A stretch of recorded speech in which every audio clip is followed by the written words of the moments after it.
¿Qué es odontología para niños con necesidades especiales? Hoy día, 28 de agosto, damos inicio a la primera de las dos clases que vamos a tener.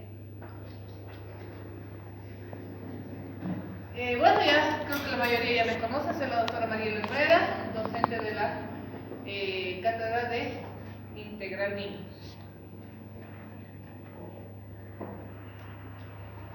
Hoy vamos a hablar acerca de algunos niños que tienen ciertas capacidades especiales.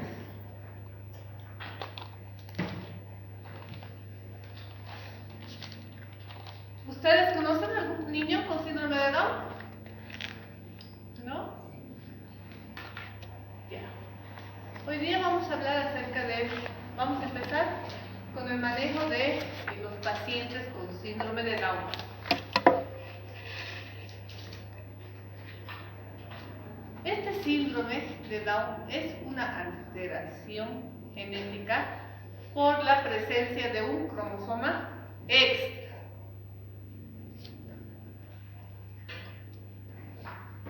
Como todos sabemos, el cuerpo humano tiene 46 cromosomas. Un par de ellos determina lo que va a ser el sexo de la futura persona. El restante número de cromosomas se van a ir también dividiendo por pares, cada uno específico para cierto desarrollo. Estas personas que van a tener síndrome de Down van a tener 3 cromosomas en el par 21. Supuestamente debe ser XX, XY, pero ya tenemos en este caso 3 cromosomas, ¿no? Entonces, esta alteración va a influir en lo que es la cantidad cromosómica normal de la persona. A este síndrome también se lo va a conocer como trisomía del par 21. Ya sabemos por qué no. Porque existen 3 cromosomas. Este síndrome de Down no es una enfermedad, no es precisamente una enfermedad. Ya sabemos que es una alteración, es una condición que va a tener ciertas características, que pueden ser estas variables de acuerdo a cada persona. Lo que se puede afirmar es de que una persona que presente este síndrome va a tener cierto grado de discapacidad. Esta puede ser eventual o permanente. Tienen ciertas características típicas en este síndrome.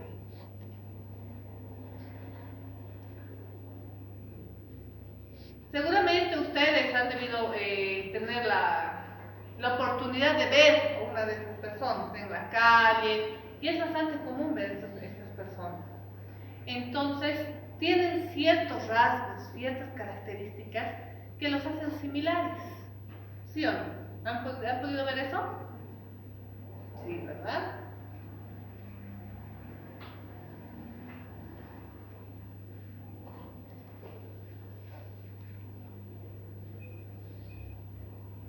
Como les decía, el 21 de marzo se va a conmemorar el Día del Síndrome de Down.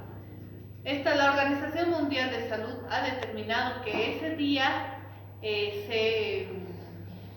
no es que se recuerda, sino se da un homenaje a estas personas que tengan este tipo de condición específica. Vuelvo a decir, no es una enfermedad, es una condición que tiene. A veces las personas solemos ser muy dañinas. No nos damos cuenta que podemos hacer daño a las personas de la forma que nosotros hablamos. Existen diferentes formas en las que uno se tiene que referir a estas personas. Y haciendo la comparación en lo que se debería decir y lo que no. ¿Qué generalmente escuchamos? Es una persona mongólica, es un mongólico, ¿sí o no? Teniendo en cuenta que esta persona, sea adulta, sea niña, que tiene este tipo de síndrome, es una persona a la cual tiene que ser referida como tal. Dicen que es víctima de síndrome de Down. Como hemos dicho al principio, está enfermo, tiene síndrome de Down. No, tiene esa condición, tiene síndrome de Down. Esa es la forma correcta. También les he mencionado, mucho depende del grado de la condición que pueda tener. No es una persona retardada, no es deficiente mental ni minusválido, no es anormal o mentalmente inválido.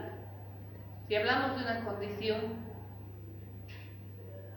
simplemente que esta persona, vuelvo a decir entre comillas, dependiendo del grado, que tiene un déficit de desarrollo. Más adelante vamos a ver las magnitudes que puede tener en cuanto al tratamiento que vamos a realizar.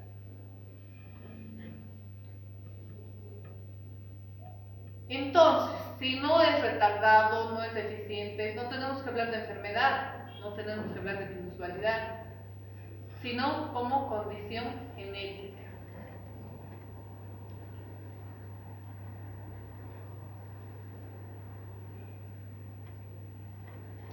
Recientemente ha pasado un censo que el día de ayer han ido publicando, pues, ¿verdad? Los resultados han debido escuchar. La verdad no he tenido tiempo de ahondar bastante en lo que han sido los resultados. Aquí les muestro una tabla, si en estos días voy a tener la oportunidad de ver todos los resultados, porque hay que hacer todo un análisis, ¿no? En el censo del 2012, el Ministerio de Salud y Deportes había reportado cuántas personas que tienen esta condición existen en Bolivia. Vemos que Cochabamba llevaba la mayor cantidad de personas en ese entonces. Hablaban de 300, Santa Cruz lleva el primer lugar, que tiene 657 personas. Cochabamba, 386 personas, que está en segundo lugar. La Paz, 292 personas. Y así vamos bajando. Tarija, 236, Sucre, 180, Potosí, 70, Pando, 27, Oruro, 26.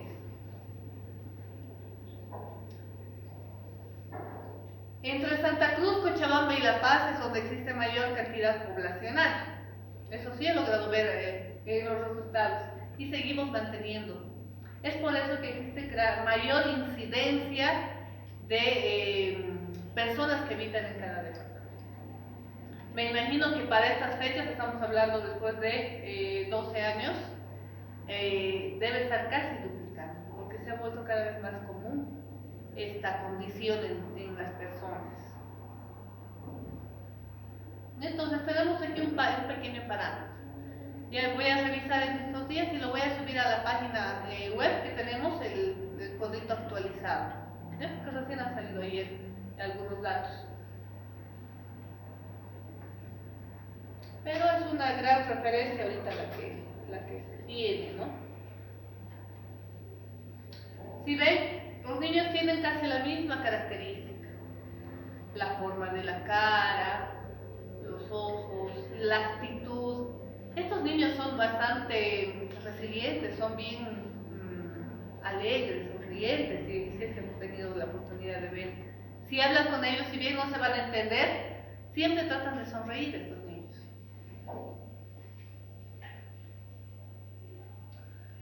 Generalmente decía la literatura que las mujeres, hablando específicamente del sexo femenino, a partir de los 40 años tenían mayor probabilidad de engendrar niños con esas condiciones.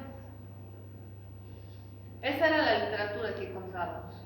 Hoy en día vemos mujeres que en edad joven y fértil que tienen como producto un bebé, un niño que tiene esta condición.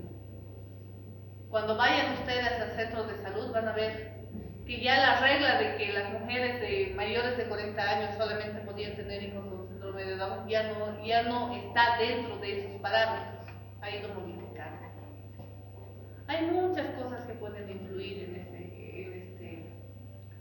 aspecto. También inclusive la modernidad en cuanto a la medicina, que está avanzando, inclusive ¿qué han hecho? Las mujeres ¿qué hacen? Congelan óvulos, congelan embriones, justamente que no sé ustedes qué pensamiento tienen. No, yo especialmente yo he tenido a mi primera hijita a mis 38, 39 años. ¿No? Entonces, ya últimamente la última generación, tanto de hombres como de mujeres, tiene la tendencia a dedicarse más primero a su vida, antes de tener hijitos. ¿No? Entonces, hay ciertas alternativas, algunas alternativas que son muy comunes en otros continentes. En Europa, generalmente un promedio de edad para tener familia es a partir de los 40 años. ¿No? Pero para disminuir los índices hacen ese tipo de tratamientos genéticos. Ahora,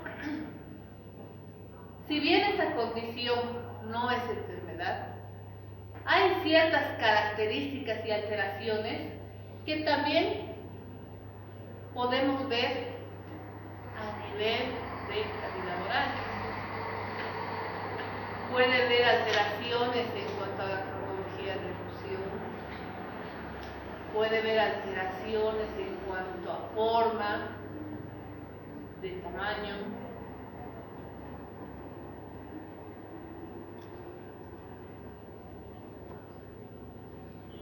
Vamos a hablar ahorita acerca del paladar. ¿Qué tipo de paladar ustedes ven? ¿Qué forma? Fuerte. Generalmente estos pacientes tienen el paladar en forma de D. Por eso es de que tienen alteraciones en lo que es el contorno de la dentición.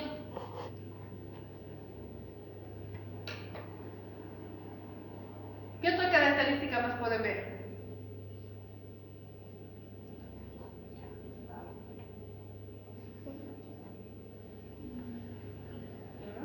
Vamos a participar. En labios generalmente tienen estos pacientes, o van a ver, que tienen queilitis acular. ¿Por qué?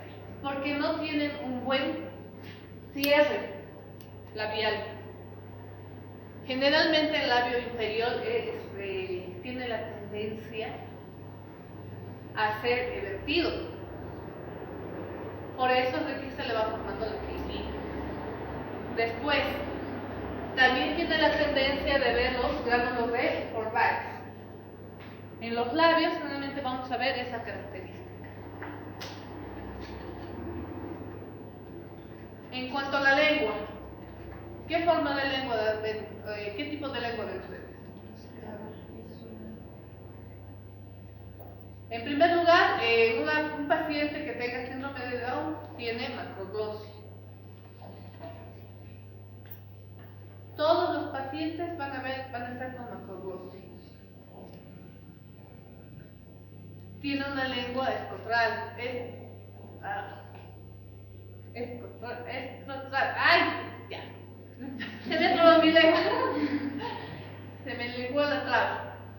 Ya, entonces la macroglosia también va muy de la manito con la mordida abierta que tienen nuestros pacientes.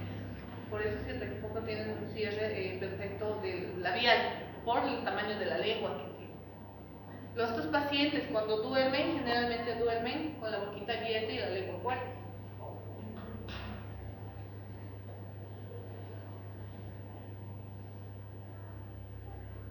Pueden haber alteraciones en cuanto a dientes, puede haber taurobontismo, hipoplasias de esmalte,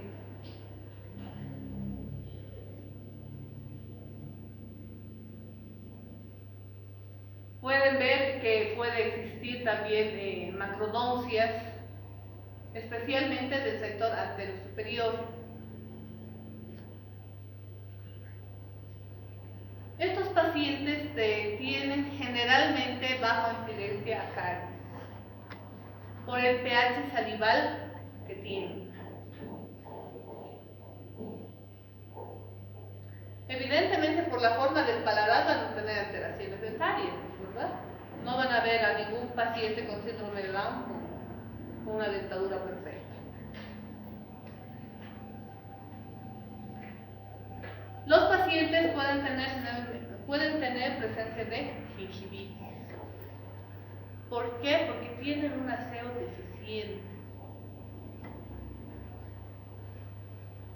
En algunos casos puede presentar periodontitis de tipo juvenil.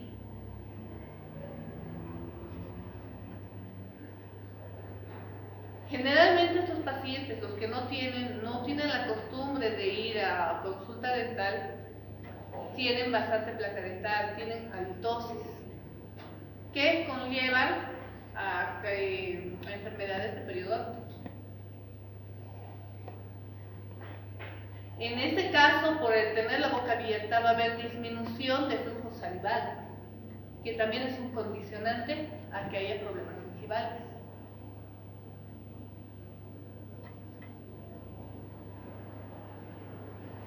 Entonces,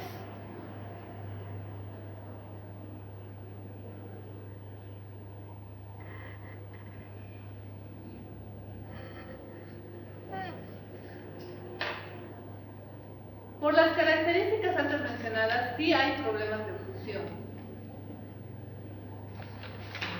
Hay un grado de incidencia de pacientes que tengan mordida abierta. La mordida abierta, ¿por qué ha sido condicionada?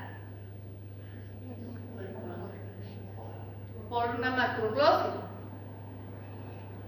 Entonces va a condicionar a que haya una mordida abierta, que haya prognatismo.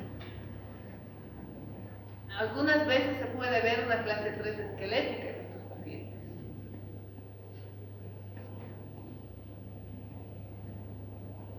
¿Esto por qué? Porque estos pacientes pueden tener una hipoplasia dentacional.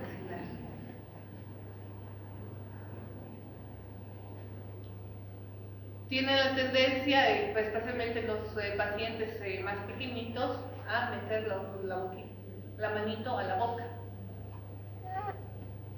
Tienen una macroglosia, no pueden tener un cierre labial perfecto, entonces lo que hacen es inducir a la salivación metiéndose la mano a la boca. Para estos pacientes hay que generar un hábito odontológico y hay que tener una interrelación con los papás o los tutores.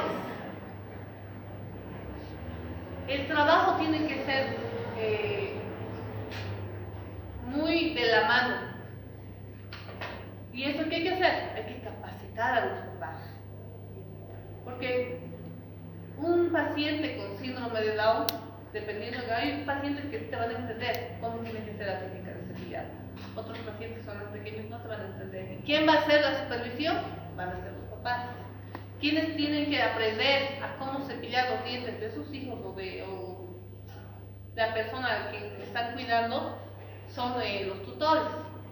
Entonces tenemos que hacer partícipes tanto a los papás como a los niños. En primer lugar, ¿qué tenemos que hacer? Tenemos que acondicionar los cepillos dentales. Estos pacientes hay momentos que tienen movimientos involuntarios. Entonces tenemos que hacer o formar un cepillo ergonómico. En el exterior hay casas dentales o empresas que tienen ya cepillos adecuados. Obviamente el costo es elevado, pero no está por demás si nosotros podemos adaptar y acondicionar los cepillos.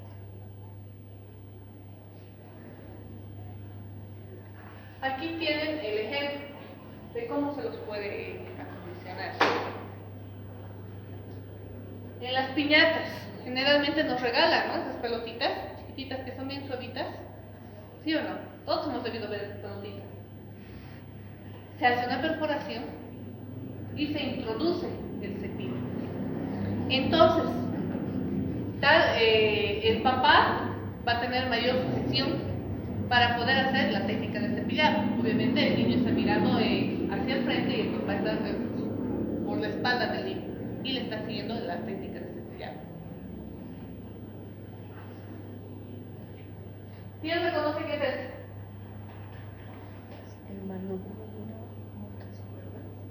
¿Quién maneja bicicleta? Sus manguitos.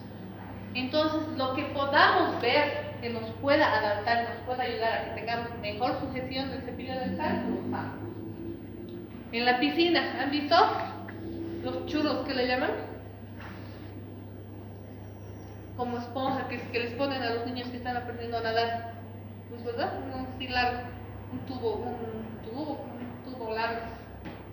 De la misma manera, podemos hacer una perforación e introducir. No tenemos a la mano calor, fuego, y empezamos a doblar el mango. Hay que darse maneras para poder hacer el cepillado. Los niños o las personas con estas condiciones van a intentar ser partícipes de su propia higiene. Entonces, vuelvo a decir, si ellos tienen movimientos involuntarios, movimientos bruscos, van a poder agarrar mejor el cepillo y van a poder jugar a cepillarse. Siempre yo digo eso, van a jugar a cepillarse. No van a hacer una técnica convencional óptima, pero sí van a ser partícipes de su propia higiene. Entonces, con los movimientos involuntarios no van a tener la tendencia, si es el mango muy delgadito, a no lastimarse. Bien, todas las cosas tienen que tener ustedes en cuenta. Háganse su kit de cepillo para que ustedes puedan enseñar.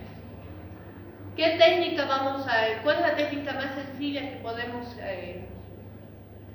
enseñar a los tutores, a los papás? La técnica. En lo posible, en los pacientes que son más colaboradores, se puede hacer una correcta técnica. Pero lo ideal es de que intenten hacer esa técnica los papás. Si ustedes se ponen a quererle hacer la técnica al niño, en un 30% lo van a lograr, les van a colaborar. El resto no les va a colaborar porque no les tienen confianza.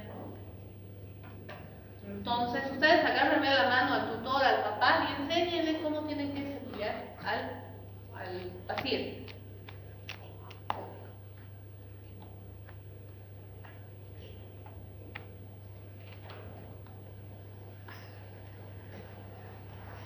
Como les decía, hay grados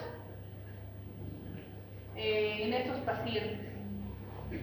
En estos grados se va a diferenciar la habilidad que tienen para desarrollar alguna actividad. Existen los pacientes que tienen desarrollo de autoconciencia emocional. Son los más fáciles de atender.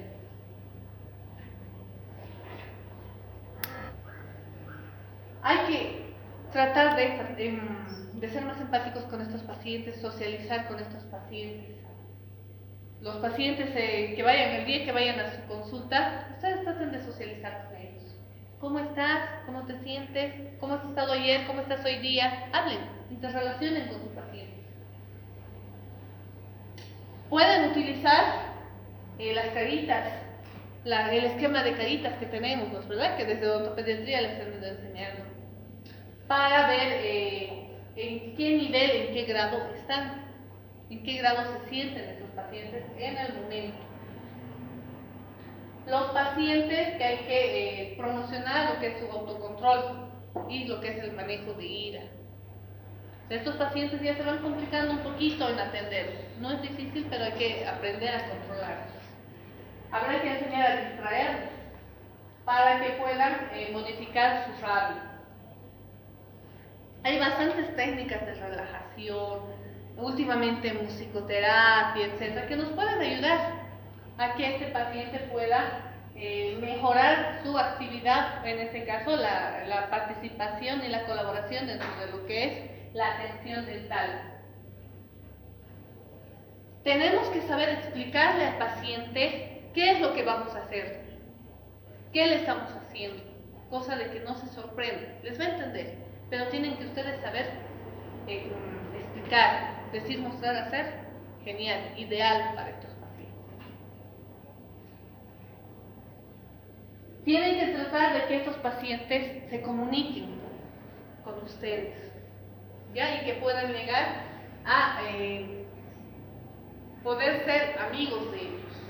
Son muy sensibles, son muy emocionales estos pacientes. Y muchos, en mi caso me ha tocado que un paciente lloraba, venía, me abrazaba y lloraba y no se quería ir del consultorio. Y a la vez a mí me hacía llorar, porque es ese grado de emoción que llegan a conjuncionar entre el paciente y el odontólogo. Como les he dicho desde la anterior diapositiva, hay diferentes técnicas de manejo conductual que ustedes pueden emplear. En este caso tenemos refuerzo positivo, puede ser refuerzo negativo en algunos casos, pero primero tienen que manejar una interrelación. Una vez que ya hay ese vínculo entre ustedes con el paciente, ya pueden ir ustedes manejando el refuerzo negativo, castigo, qué sé yo. Pero una vez que ya haya vínculo, a la primera consulta ustedes no les pueden hacer un tiempo fuera, porque no hay esa relación, tienen que llegar a ese vínculo. Esta es la escala, ¿no?, de Caritas, que tiene diferentes grados, diferentes números. Que yo sepa, la doctora Copa les hace manejar eso en odontopediatría, ¿no es verdad? Entonces, ¿en qué escala estará? De acuerdo a su carita. ¿Qué ves? Una sonrisa plena, está feliz, está contenta. Entonces, ¿qué carita tendríamos que marcar? Cuando la sonrisa ya no es tan amplia, no es tan alegre, va disminuyendo, es porque el momento de la tensión ya está sintiendo algo de dolor, un cierto grado de dolor intermitente. Por eso está entre que sonríe, otra vez se pone serio, sigue sonriendo y vuelve a estar serio. Ya está sintiendo algo de dolor. La escala 4 ya no es tan constante esa sonrisa, ya está más tiempo serio. Es que ya le está doliendo un poco más. Una cosa es que esté seria y otra cosa es que ya se ponga triste. Ya hay mayor dolor. Hasta llegar al grado en que ya está llorando o ya está queriendo llorar. Ustedes, en primer lugar, si ustedes ven a su paciente que están así, ya pueden saber en qué grado están. Ahora, otra forma es de que ustedes le muestren a su paciente. Habíamos dicho, ¿no?, que todos los días le pregunten ¿cómo estás? ¿Cómo te sientes? Si no puede verbalizar, entonces ustedes le mostrarán las caritas y el paciente les va a mostrar. Les muestran una cara triste, entonces eso significa que nuestra atención no tendrá que ser de mucho tiempo, no tendrá que ser de mucho manejo ni muy complicado, porque ya sabemos que ya está viniendo nuestro paciente triste. De esa manera nos van a ayudar las caritas. Ustedes tienen que ir interrelacionando.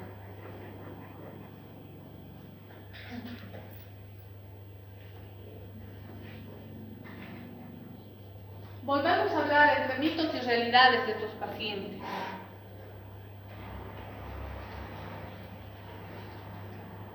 Un mito. Decían que estas personas que tienen ese tipo de condición tienen un corto tiempo de vida. Si ustedes hablan con personas antiguas, estamos hablando de adultos mayores, ese es el pensamiento que tienen. Ay, pobrecito, no va a vivir mucho. Estos niños pueden tener una vida normal. Han debido ver, no sé si el año pasado me parece, sido bastante popular una niña que incluso le han hecho un reconocimiento en el Consejo Municipal municipal de La Paz. ¿Por qué? Porque ha salido profesional una niña con esa condición. Mucho depende del estímulo que le den los papás desde recién nacida, coadyuvada con todo el equipo de profesionales que vienen por detrás, dependiendo de la etapa, con pediatras, neurólogos, ahí entran los odontopediatras, los odontólogos. Tiene que ser un universo de interrelaciones para que este niño pueda salir adelante. Ya hemos hablado de las mamás, que ya no solamente las mamás adultas pueden tener este tipo puede haber esa genética, ¿no?, que puedan hacer con sus hijitos con síndrome de Down. Ya.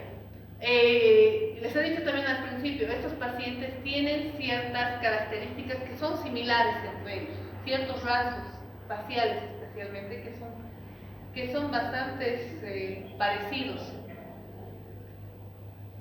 Quiéranlos, háganlos sentir felices, tranquilos en la unidad dental, en su consultorio, sea en su consultorio propio, sea en la instancia en que estén ustedes trabajando, internados, provincia, etc. Tienen que acondicionar el consultorio. Música relajadora, que no haya muchas cosas sobre su bracket, porque tienen movimientos bruscos estos niños. En mi caso, de una patada un niño agarrado y me lo ha roto el pie que agarra la luminaria, la luz de mi unidad. ¿Por qué tienen movimientos bruscos? Son muy fuertes estos niños, por eso son robustos. No van a ver una persona con síndrome de Down que sea flaquito, ¿no? Entonces traten de tener lo menos posible en su bracket, lo menos posible alrededor de ustedes, cosa de que con eso mismo no se puedan lesionar. Manejan carpules, manejan agujas, no lo dejen sin tapar. Hace un movimiento brusco, se cae y se puede clavar. Tienen que saber ustedes manejar su unidad. Discapacidad visual y auditiva. Esta es una capacidad disminuida de las personas. ¿Esto a qué va a conllevar? A que les va a retrasar en el aprendizaje de muchas cosas. Una persona que ve, hablando de la discapacidad visual, una persona que ve a un niño chiquito, le cuesta, tiene sus etapas para ir aprendiendo, pero está bien. Un niño que tiene este tipo de discapacidad, ¿cómo se podrá imaginar? Imagínate el sol, si no conoce el sol. Entonces todo le va a ir retrasando a estos pacientes, tanto con discapacidad visual o auditiva. Porque puede estar mirando, pero no escucha el paciente. ¿No? Entonces vamos a ir diferenciando ciertas cosas.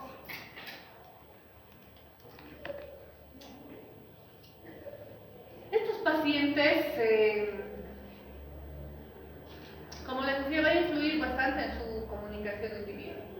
Hay que irlos adaptando a ciertos grupos en los cuales les van a ir ayudando a desarrollar sus habilidades. En el caso de la discapacidad auditiva, existe el lenguaje señas. ¿Qué tendremos que tener nosotros en consultorio? Una cartilla con lenguaje de señas. O por lo menos con palabras que ustedes puedan saber qué es la seña. Hola, chao, te quiero. Que ustedes puedan reproducir los movimientos de la mano. Con estos pacientes, ¿qué cuidado más tendríamos que tener si es que van al consultorio? ¿Qué opinan? Si no nos escuchan, ¿cómo ustedes les van a explicar a los niños? Con objetos. Pero ¿cómo le explicas con objetos si no te va a escuchar? Decir, mostrar, hacer, vas a mostrar el espejito y les vas a hacer, pero tampoco vas a ver lo que le vas a hacer dentro de Tendrá idea, pero no va a saber. Con estos pacientes siempre tiene que entrar a la consulta la persona con la que está yendo, para que le pueda en el lenguaje de señas explicar qué se va a pasar. Tiene que estar siempre la persona con la que va a acompañar dentro de la consulta. Evitar largos tiempos de espera. Manejen agendas y si tienen pacientes especiales, traten de cumplir el horario que ustedes han determinado para ese paciente. Estos pacientes son impacientes. Entonces tenemos que cumplir el horario. Si entra un paciente que ya está desesperado, aburrido, cansado a la consulta, ¿les ayudará? No. Está ahí en un lugar extraño donde no es su medio, donde no tiene sus cosas. Cumplen, en primer lugar, cumplen el horario. Con cualquier paciente que tenga cierta condición o cierto grado de discapacidad, tienen que cumplir sí o sí. Vamos a hablar la próxima semana acerca de ciertas cartillas que ustedes pueden hacer. Pero estos estímulos visuales les va a ayudar bastante. Si van a van a poner la pieza de alta, una piecita, pues tengan un dibujo. Les va a ayudar. Previa explicación que ustedes le den al tutor y el tutor le haya dado al niño. Entonces eso les va a ayudar a imaginarse más. Tienen que tener siempre estímulos visuales. Ya hemos hablado de los retrasos. En consulta, el tratamiento, lo que le vayan a hacer, tiene que ser por tiempos cortos. No pueden trabajar mucho tiempo con ellos.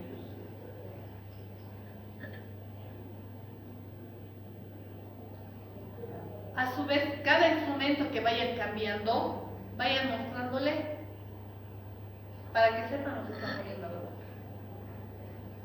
Ustedes le pónganse una cortina y que alguien les está haciendo algo sin saber lo que ustedes están haciendo, les va a generar ansiedad. Ellos no les van a escuchar, pero no les escuchan, pero ven. ¿No? Entonces van a saber lo que les están metiendo a la boca.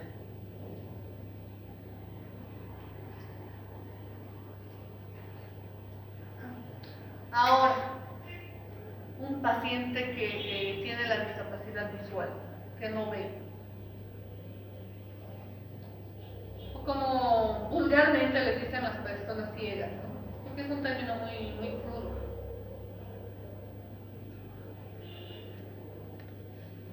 Estos pacientes igual les va a costar hacer su higiene dental por sí mismos.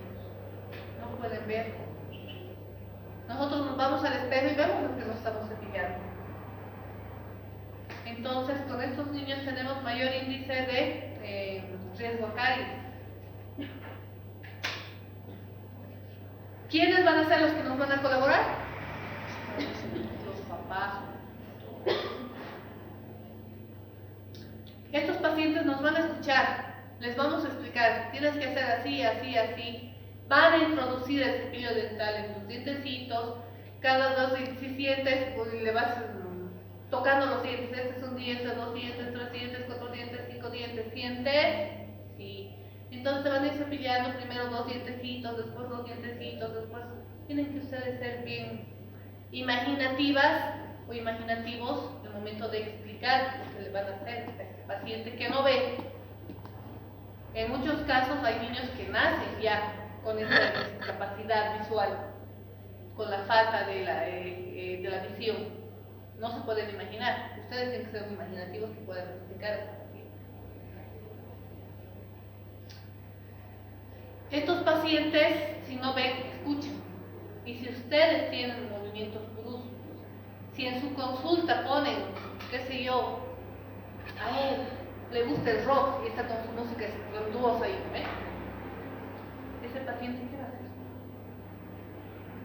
¿Se podrá asustar? Manejen bastante su cuidado. Tiene que ser su ambiente tranquilo, relajado, porque ya de por sí la pieza de acá a nosotros nos estresa, ¿no? Tenemos que buscar mecanismos que puedan relajar a su paciente. Entonces, evitemos movimientos bruscos. Subrayo, no tiene que tener muchas cosas. Tiempo de tratamiento tiene que ser tiempos cortos. Un paciente que no ve tiene la necesidad de sentir. Por eso sus manitos, el sentido del tacto es bastante desarrollado. Háganle sentir, háganle agarrar, agárrenle de la mano de rato en rato. Y esto es un espejo, háganle tocar. De esa manera su paciente va a tener mayor empatía con ustedes y van a poder trabajar. En cuanto a, especialmente en esta de visual, no tanto en el auditivo, hay que evitar los sabores muy ácidos. ¿Han probado el ácido grabador? ¿Saben cómo se siente? Tenemos que tener mucho cuidado en trabajar con el mercado. Por eso es que se les exige o les exigimos que ustedes se acostumbren a trabajar con el mercado absoluto. Eso va a ayudar a que eviten esos sabores tan fuertes, ácidos, picantes. Eso a nosotros nos, bueno, siempre voy a comparar, a nosotros nos genera incomodidad, no nos gusta. A estos pacientes peor aún. ¿Y eso qué va a hacer? Que con el tiempo no les colaboren. En la mayoría de los casos depende de nosotros que estos pacientes nos colaboren. Hoy día hemos hablado de síndrome de Down, deficiencia auditiva y deficiencia visual. Son los más sencillos de tratar, de que nos pueden llegar a consulta. Podemos tratar sin necesidad de remitir o hacer transferencia a un segundo nivel o tercer nivel. Entonces, en nuestras manos está.